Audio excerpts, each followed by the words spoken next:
Namaskar, I'm Ashok Vyas. The program inside today is Ashok Vyas.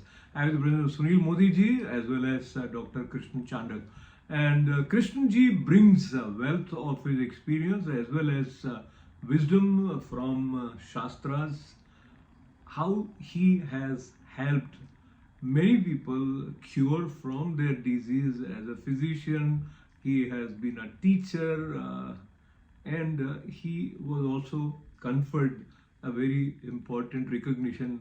I'll request him to mention that first for us. Yeah, government of Andhra Pradesh given a Vishishta Yoga, Vishishta Puraskar, that is Ugadi Puraskar, in 2007. Yeah, so Ugadi Puraskar has been a part of his many achievements, but most important is his sustained interest in yoga practice as well as sharing, and how that increases, so to say, the quality of life.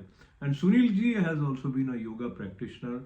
He has also been one of those fortunate disciples of Swami Bua. So we will begin with remembering Swami Bua ji with you, Sunil ji, how you came into contact with him, and then we will come to Sri Krishna ji and talk about longevity.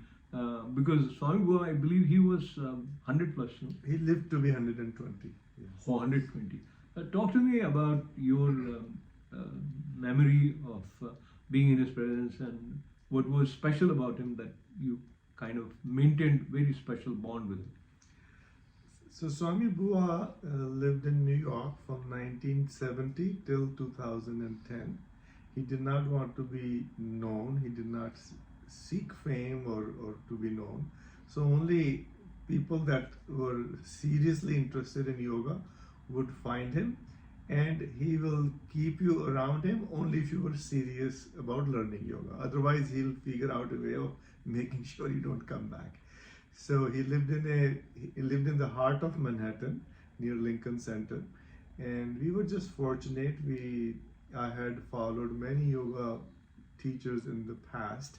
So in 1995 approximately, we came in contact with Swami Bua. We went to a class in Manhattan at his center, and from there on, it was quite a journey, because initially he did not like to be close to anybody, and but somehow he developed a liking for both of us, me and my wife and our family, because we were serious about learning yoga from him.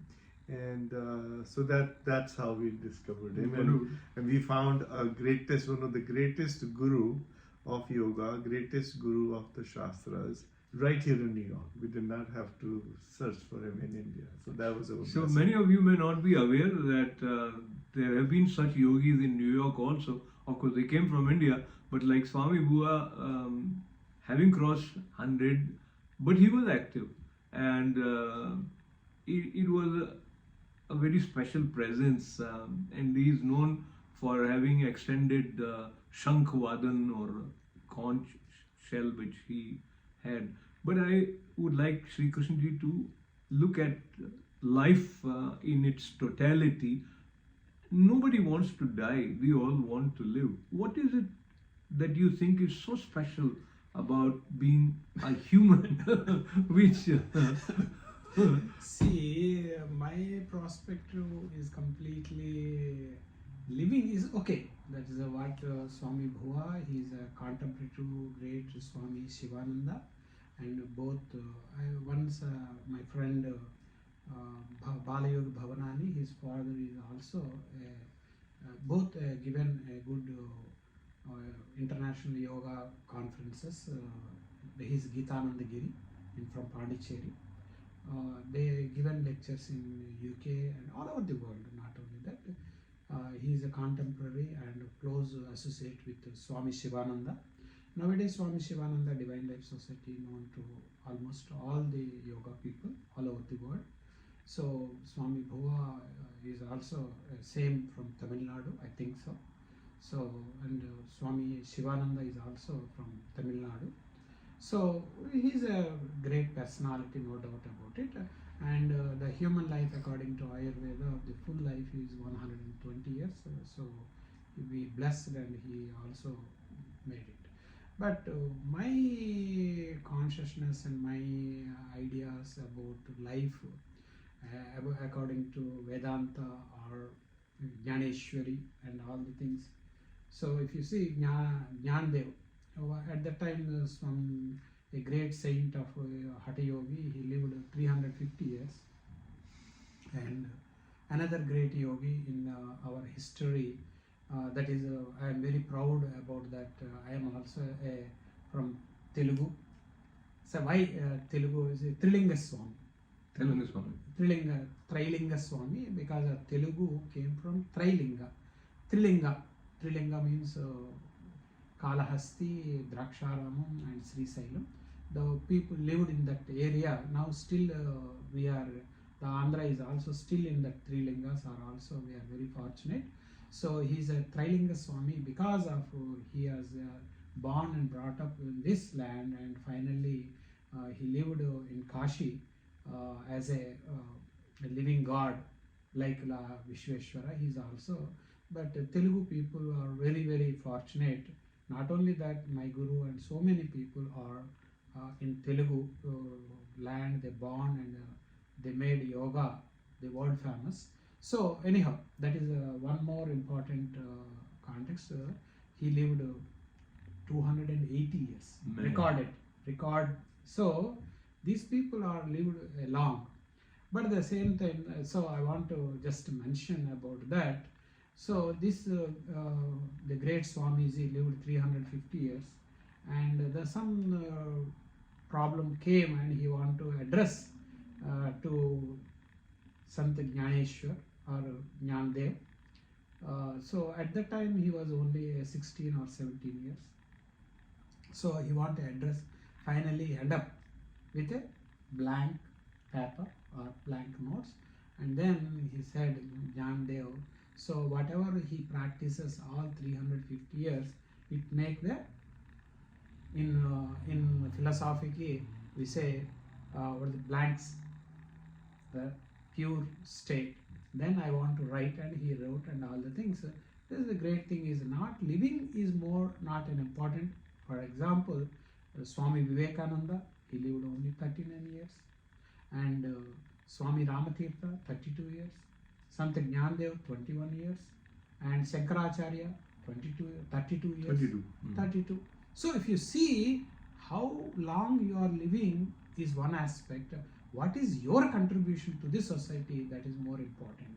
Then that is my opinion. At the same time, some people like Swami Bhuva or Swami Shivananda, in my guru also lived around 94 years, and they gave So I'll come back to you. It's a very very exciting space, Sunil ji. Of course, how long you live is important, but what he is suggesting is also to pay importance and attention to the way you live, and that quality of life, Sunil ji, somewhere relates to how you relate to, of course, yourself, but with others also. So let's talk about relationships. And since we've mentioned about Swami Bua, and this was sincerity of your purpose, I think, which helped in forging the kind of bond that you had. But in general, moving away from guru disciple to family relations, how do you see a yoga practitioner get some call that tools or certain mindset which helps in having harmony in relations? It's a very good question, Ashokji. And again, I can invoke my Guruji, Swami Bua, in this. Very few people knew, because they saw Swami Bua only in the Bhagwa clothes, in the orange saffron clothes. But he was a grasta. He had children, and once we became close to him, we used to ask, he allowed us to ask him any questions. He did not hesitate. I could ask him any questions, because that's what a guru and a disciple relationship is. So I asked him once, I said, Swamiji, people regard you as such a level saint, and I notice that sometimes when it comes to your children, I find you caring about them, worrying about them, and so how is that? How you are a saint? You're supposed to be, aren't you supposed to be above all that? And so he gave a very good answer. He said that, look, you love your children. I said yes. He said similarly, I love my children. The point he made is that these are circles of love, because saintly life is about loving the universe, which is what all great saints I've met. Dr. Krishna Ji's Guruji is also very loving saint, and same was Swami Bua, very loving saint. They literally could love the whole universe.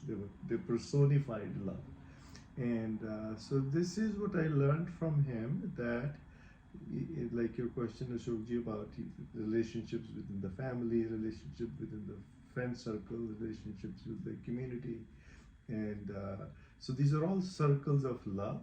And once there is love, then only relationships last, right? Isn't it? Like relationships, even with your own children, sometimes get spoiled because love gets all confused. Relationships with friends or with the community, with the so love is a selfless thing, and when we have love, then we can manage relationships. And the other thing Swami Bua taught us is that in relationships, sometimes you have to learn to take in from one ear and take it out the other ear.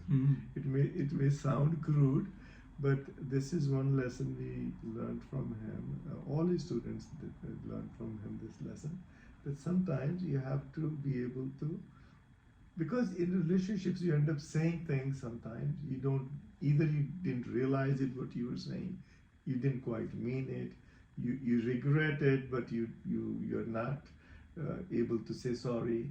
And so if at that moment, if we learn to not to allow those words to affect us deeply, then it's good for the relationship.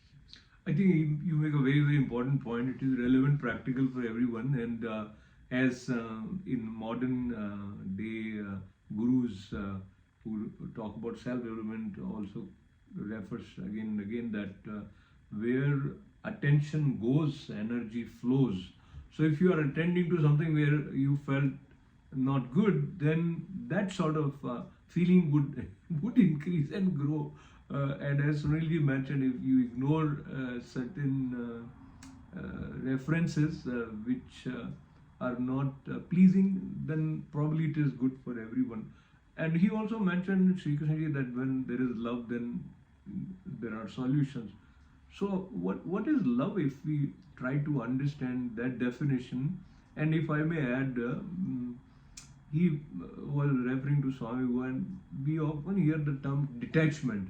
So how detachment in your personal experience helps in sustaining love? Yeah, that is one important aspect, attachment and detachment. These two are very important. Once the love, actually the mother loves children. It is a universally everybody knows. For example, she want to introduce a medicine, it is a kashaya, but she will give with love. That is the student or a disciple or a son or whoever it may be, then when they take, it is a bitter, but it gives them, because of love, that unconditionally they are giving, in their future it helps a lot. So one more important aspect I want to mention, that is how Patanjali, so because I'm a yoga teacher, I must say about yoga and authenticity about thing. He says about chitta prasadhana, that is peace of mind. In 2nd century BC, he mentioned that still it is relevant. The four types of relations, if you maintain, you will become peace. You will become harmonious. You will attain a peace of life and good relations. What are the four and how? What are the people? That is, four is, and he said, Maitri, friendship, Karuna, compassion, and Mudita, that I will explain, and Upeksha. These are the Maitri, Karuna, Mudita, Upeksha. Then Sukha, Maitri with Sukha, that means who are in a comfortable and happiest people. And Karuna on those who are suffering or them. And the problem with, always the problem with we have the jealousy and all things of our Saha Adhyayi and Saha Udyogi, or our contemporary or our fellows or fellow beings and our professional people, or they are our thing. There we have the jealousy and all the things. Somebody get a lot of importance, I don't bother about it. Some yoga teacher have that something, then immediately I will comment positive or negative. That is a different. So that is mudita. And finally the upeksha. Some people are like that. If you are not doing anything, they will do something harm to you. So it is in a competition in AI, like that everybody understand about to delete that file. Whatever that people, just simply delete his whole file, then you will be in a chitta prasadana. He mentioned in his Yoga Sutras. Friendship, that those who are not money people or they have a lot of power, no. They have the peace of mind, they are sukha, they are ananda, they are with contentment. These people, if you have a friendship, then only how he got that, then it shares you, you will be also sukha. Then anybody in this life have some misery will happens. If he is a politician, if he is a multi-millionaire or whatever it may be, sometimes everyone is a life cycle. It is a waves in a ocean. How the waves, sukha and dukkha is the waves. So those who are suffering at that time, you must have a compassion with them. And mudita, those who are working in the same line, so whatever their contribution is also to, it is helping my mission of life. If you think like that, their development is my development, our development.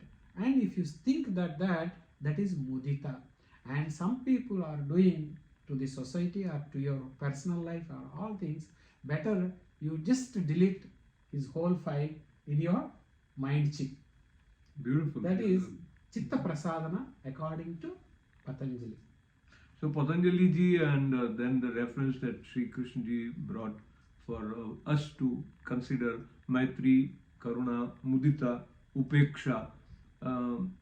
Since there is so much about life which sometimes we feel that we got it and then we forget about it. In this context, Sunil ji, even if someone has given deep thought, there is something which we refer to as ego. So it's, you earlier mentioned about ignoring what somebody said, and that practice is different for different individuals, because something that you don't like and somebody said something which was hurtful, then you keep on holding on to it in spite of your being aware of what you earlier mentioned. Is there any, call it a trick or practice, that you think might help in such sort of a situation where your mind is going again and again and bringing you that experience which was unpleasant, and you start sometimes finding yourself filled with anger for the person who is not present in the physical proximity? So, my simplest thing that I have been able to use for myself, and of course, I am always learning from people like Dr. Krishna, and I have learned from him about Maitri, Karuna, Mudita, Upeksha. Very, very helpful. And the simple principle that I have been able to use in my life, of course, I read it somewhere and I use it. Thank you, thank you, thank you. Forgive, forgive, forgive. So if I'm angry, I have to constantly remind myself what I'm thankful for. If you hurt me, for example, I have to first think, what are all the good things you have done for me? So I have to be thankful for that first, and then I have to be able to forgive, forgive, forgive. So this I use it again, since you asked me, my personal opinion is very simple, but it works for me.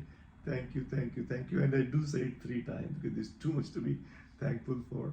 And then I also say forgive, forgive, forgive 3 times because there are so many faults in all of us. So why can't I forgive somebody else? And other thing, I feel that many of us, get into ego situations with our own spouses, the person we love the most in our life. And there also, I think of it this way: do I love my children? Yes, I do. Do I not forgive so many things about them? Have I not been forgiving so many things that I, that would have been hard to forgive if it was somebody else, but I forgive my own children. So I say to myself, if I can forgive my children, I have to be able to forgive my spouse also.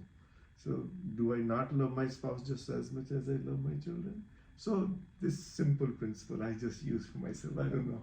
There's not a lot of depth in what I'm saying. Just No, there is a lot of depth. Actually, it is backed by your own pragmatic application of thank you, thank you, thank you. And the second was forgive. Now let us go towards Shastras. And so your whole focus, if I say, when you help people, is that they attain peace. Chit Prasad also again is joy. And the little time that we have, I think we'll seek your input with the idea that when something new happens in our lives, like a new year comes, then we feel that let us leave that which was not serving us well and let go and move on. So in moving on, what is it that you think helps in overcoming anger and resentment? And there is so much, but let us learn about overcoming anger from Dr. Krishna today. Yeah, okay. Anger, because of what you say, you propose that because of ego. Whatever you are thinking, if it is everything works well, no anger. So, in Telugu, my mother language, they say, the kopam, that is anger. Chetakani vadiki kopam ekkuva. Because of his inability to situation, he cannot manage the situation under his control, then everyone have the anger. So how much anger, that is your inability also shows. If you are anger, that means your inability is also in some area. If you have inability, that area you have anger. So the yoga, again, I whatever you ask, then again I come back to yoga. Yoga, Hatha Yoga Pradipika text says, Chile vate chile chittam nischale nischale bhave. That means as long as the breath moves, the mind also moves. The anger is the byproduct of the mind. So if you are able to stop the mind, if you are able to control the mind, there is no point of anger. So the pranayama, if you practice properly, then it is a key point, like a practical point, is also helpful. And another thing is also, once your inability or thing comes, then if you have a peaceful of mind and what are my problems or why I am anger. So first you try to overcome what are the points, you try to fulfill that, then automatically your anger will vanish. The anger, my guru always says, anger at the lips, not at the heart, not at the mind. These three are very, very different. In management, somebody, we must show anger, but it is only on lips, not on the mind, not on the heart. Why the mind and heart? Yes, in the heart you always, whatever he says, love. 1, 2, 3, everything, whatever the number you have, love, love, love. The unconditional love, that is in the heart, but not in the words. Because the words, if you, for example, spouse, with your children, with your fellowships, you are always accepts everything, they may spoil. So the teacher and parent must have the control about their emotions, and they are always sacrifice their love and affection in the heart itself. You keep it in the heart and not in the mind. If it is in the mind, you always think, then the thoughts comes and you become depressed, or you bear anxiety and other psychosomatic disorders happens. So the words that anger at your lips, not try to enter into your mind. And if it is mind, the pranayama helps a lot. If in the heart you always love all the people unconditionally, then that he gives help to overcome and make the relationships in a better way. So these three you must have a discrimination. What should be in the words, what should be in the heart, what should be in the mind. If you have a clarity, then easily you can overcome your anger or your whatever your inabilities shows your anger. Your abilities increases, then you will perform excellence. Excellent, excellent. So, composed, calm, creative, and ready to reinvent oneself and attain the optimum level of happiness is the prayer that I have with Sunil ji and Dr. Krishna ji for all three of us, as well as for all of you. So, thank you very much. Lots of good wishes. Namaste.